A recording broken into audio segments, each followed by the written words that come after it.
A partir de agora, começaremos a tratar dos procedimentos para imposição de penalidades.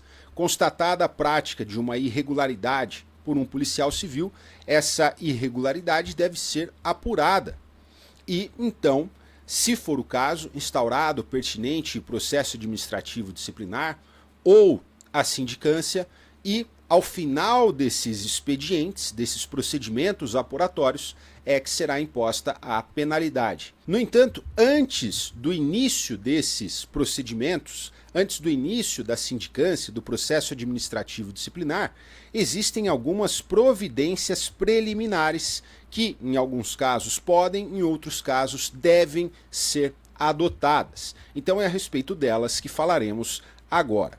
O artigo 84 prevê que a autoridade policial que por qualquer meio tiver conhecimento de irregularidade, então irregularidade aqui é um termo mais abrangente, abrange o descumprimento de deveres e também a prática de transgressões disciplinares. Então a autoridade policial que por qualquer meio tiver conhecimento de irregularidade praticada por policial civil comunicará o fato imediatamente ao órgão corregedor, sem prejuízo de medidas urgentes que o caso exigir.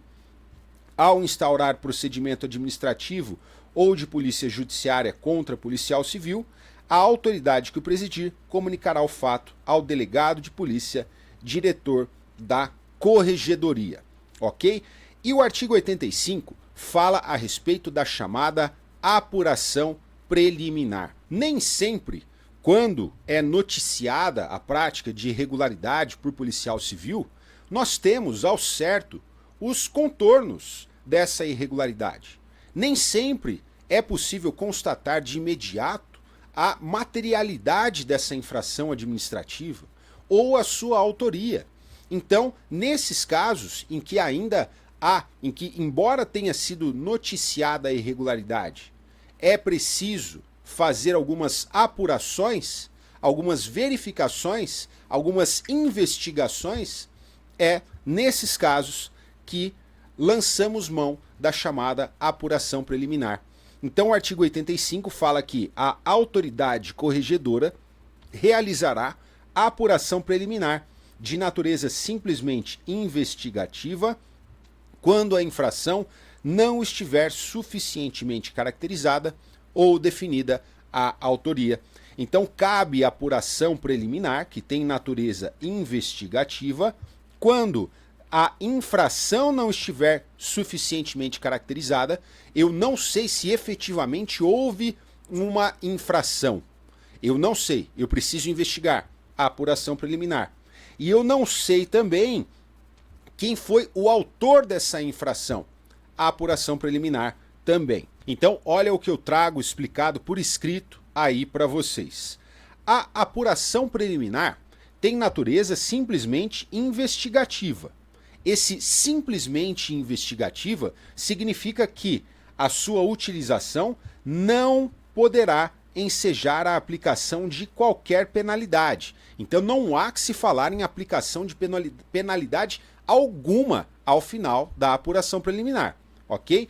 Tem cabimento nos casos em que a infração não estiver suficientemente caracterizada ou definida a sua autoria, ou seja, nos casos em que ainda não houver indícios de materialidade ou de autoria suficientes para a instauração de sindicância ou processo administrativo.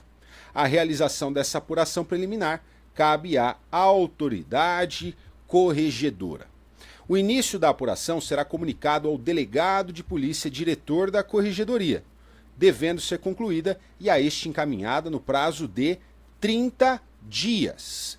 Não concluída no prazo a apuração, a autoridade deverá imediatamente encaminhar ao delegado de polícia e diretor da corregedoria relatório das diligências realizadas e definir o tempo necessário para o término dos trabalhos. Então, a apuração preliminar é algo formal.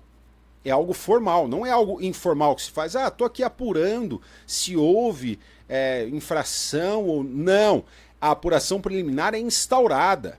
O início da apuração preliminar deve ser comunicado ao delegado de polícia e diretor da corregedoria, e a lei prevê um prazo para que ela termine, 30 dias. Superado esse prazo sem a conclusão da apuração preliminar, a lei determina a adoção de algumas providências, que são elas: a autoridade deverá imediatamente encaminhar ao delegado de polícia, diretor da corregedoria, um relatório das diligências realizadas.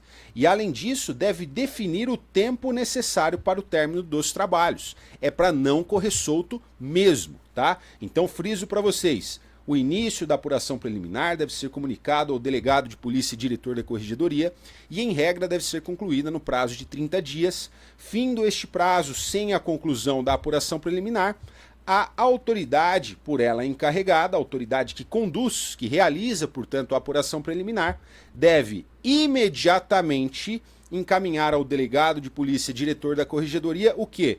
Um relatório das diligências realizadas e a definição do tempo necessário para a conclusão da apuração. O artigo 85, parágrafo 3º, prevê que, ao concluir a apuração preliminar, a autoridade deverá opinar fundamentadamente pelo arquivamento ou pela instauração de sindicância ou processo administrativo. Portanto, ao final da apuração preliminar, deve-se opinar no sentido de quais serão os próximos passos. Se a apuração preliminar não conseguiu levantar maiores indícios de materialidade, de autoria da infração administrativa, então a autoridade opinará pelo arquivamento dos autos de apuração preliminar, sem outras providências. Havendo, por outro lado, indícios da prática de infração sujeita à sindicância, então a autoridade opinará pela instauração de sindicância.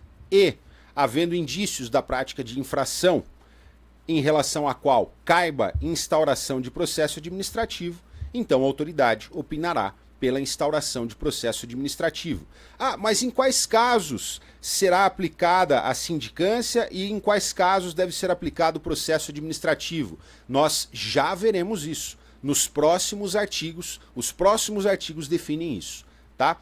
Antes, nós temos que ver essa questão aqui: medidas cautelares em âmbito administrativo. Olha só, artigo 86. Determinada a instauração de sindicância ou processo administrativo, ou no seu curso, havendo conveniência para a instrução ou para o serviço policial, poderá o delegado-geral de polícia, poderá quem? O delegado-geral de polícia. Eu tenho certeza de que nessa altura do campeonato você já está atento e atenta a essas questões dos dispositivos legais. Então, quando o dispositivo fala delegado-geral de polícia, ele está atribuindo, ele está definindo a quem cabe a atribuição narrada no dispositivo. Então aqui nós estamos falando de medidas cautelares. Quem é que impõe as medidas cautelares? Quem pode impor as medidas cautelares? O delegado-geral de polícia, tá? Então, determinada a instauração de sindicância ou processo administrativo, ou no seu curso, havendo conveniência para a instrução ou para o serviço policial, poderá o delegado-geral de polícia, por despacho fundamentado, ordenar as seguintes providências. Então vamos lá. A qual autoridade cabe a imposição dessas medidas cautelares? Ao delegado-geral de polícia. Quando essas medidas podem ser impostas? Logo quando da determinação de instauração de sindicância ou processo administrativo, ou no curso da sindicância ou do processo administrativo, quando haja conveniência para a instrução ou para o serviço policial. Quando seja conveniente, portanto, para a produção probatória, para a instrução, quando haja, por exemplo, a possibilidade de que o acusado vai atrapalhar a produção probatória, ou para o serviço policial, ou quando a inexistência, a não fixação de qualquer uma dessas medidas gerará prejuízo ao serviço policial. Tá? Então, esse dispositivo disciplina a possibilidade de imposição de medidas cautelares ao policial civil em face do qual tenha sido determinada instauração de sindicância ou processo administrativo. As cautelares têm cabimento, vale frisar, tanto na sindicância como no processo administrativo, se vem uma questão falando que as medidas cautelares são cabíveis tão somente no processo administrativo, você já sabe que esta questão está errada. O dispositivo prevê os seguintes momentos para a aplicação dessas medidas cautelares: quando da determinação pela instauração de sindicância ou processo administrativo, ou no curso de sindicância ou processo administrativo, como já vimos.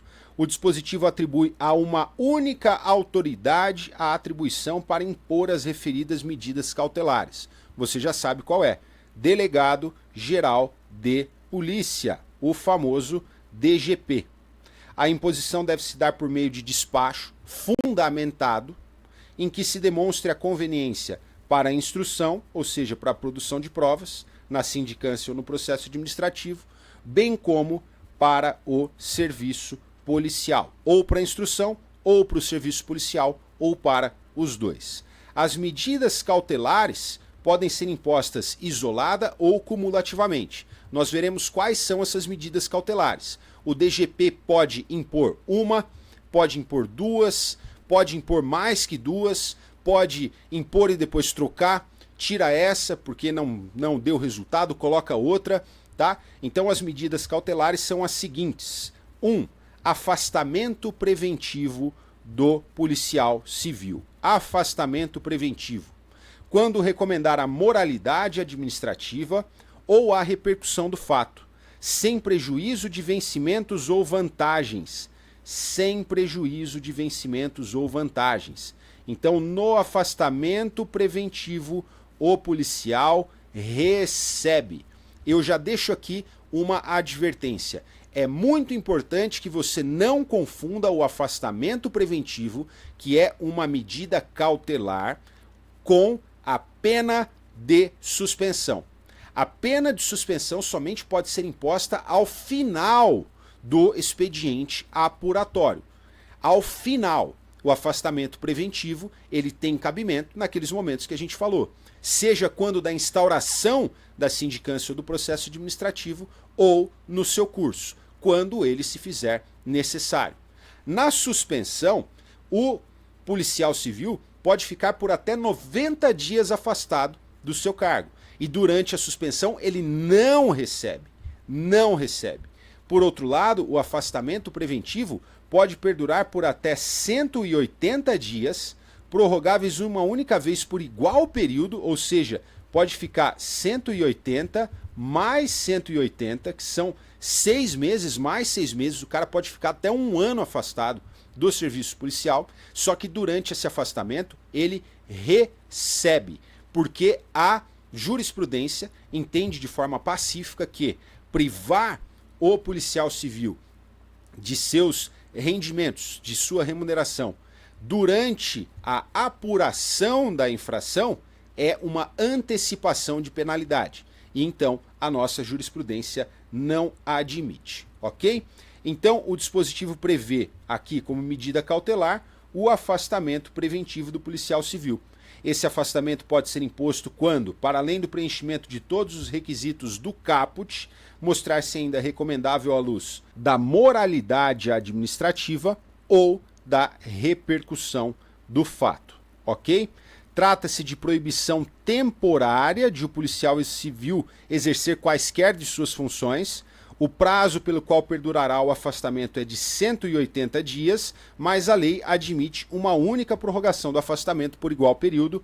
Guarda então 180 mais 180, tá? Não haverá prejuízo de seus vencimentos ou vantagens, conforme entendimento jurisprudencial pacífico.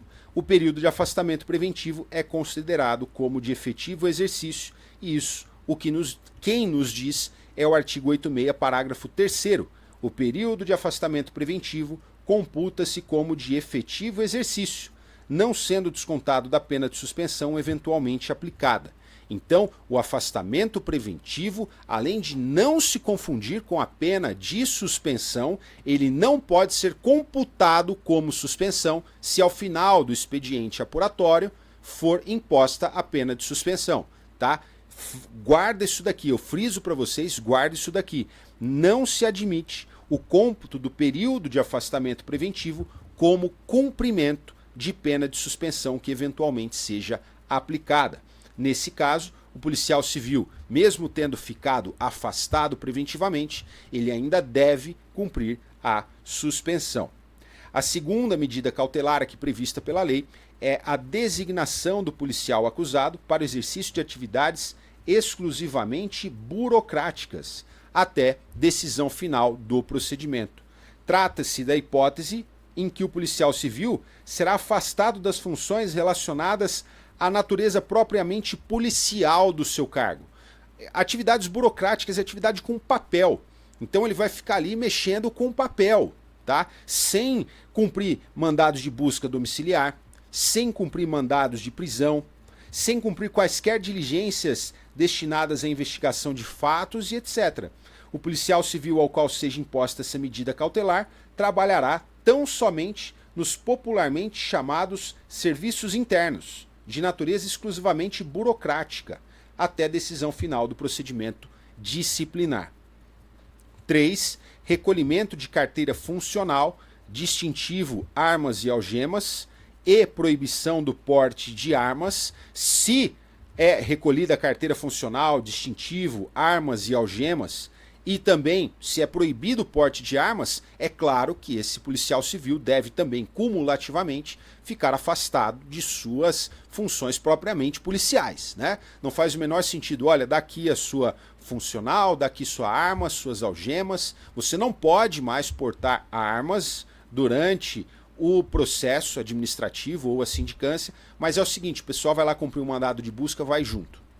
Não faz sentido, né? A não ser que você queira levar o policial para a morte, colocar ele em um risco de morte inaceitável, tá? O comparecimento obrigatório também é medida cautelar. O comparecimento obrigatório em periodicidade a ser estabelecida para tomar ciência dos atos do procedimento. Então, olha, você tem que vir aqui a cada mês, você tem que vir aqui mensalmente tomar conhecimento a respeito de como é que está andando o seu procedimento, tá? E aí é lógico que existe uma forma de controle desse comparecimento obrigatório. Cada vez que ele vai lá, ele assina um papelzinho ali falando que ele foi, tá? O artigo 86, parágrafo 1º, prevê que o delegado de polícia, diretor da corregedoria ou qualquer autoridade que determinar a instauração ou presidir sindicância ou processo administrativo poderá representar ao delegado de polícia para propor a aplicação das medidas previstas nesse artigo, bem como poderá representar pela cessação ou alteração dessas providências. Então, eu volto a dizer, toma cuidado, isso aqui está aparecendo muito. Então, é grande a chance de aparecer também na sua prova. Quem impõe essas medidas cautelares? O DGP. O DGP.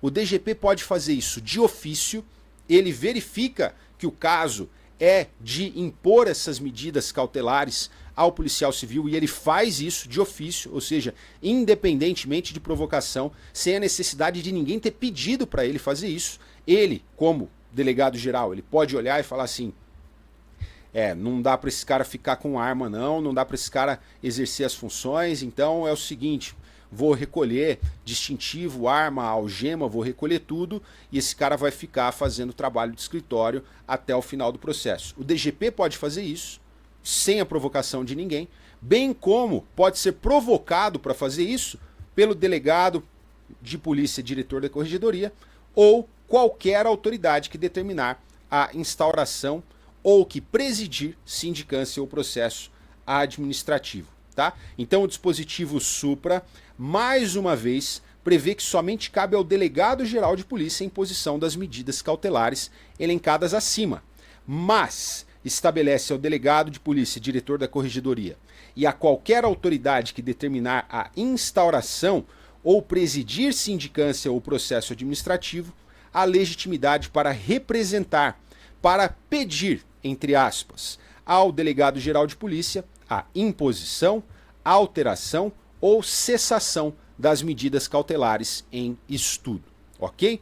O delegado-geral de polícia poderá a qualquer momento, por despacho fundamentado, fazer cessar ou alterar as medidas previstas neste artigo. Então, somente para a gente frisar isso, o delegado-geral de polícia não depende de provocação para impor as medidas cautelares. Não depende. Pode fazer, portanto, de ofício.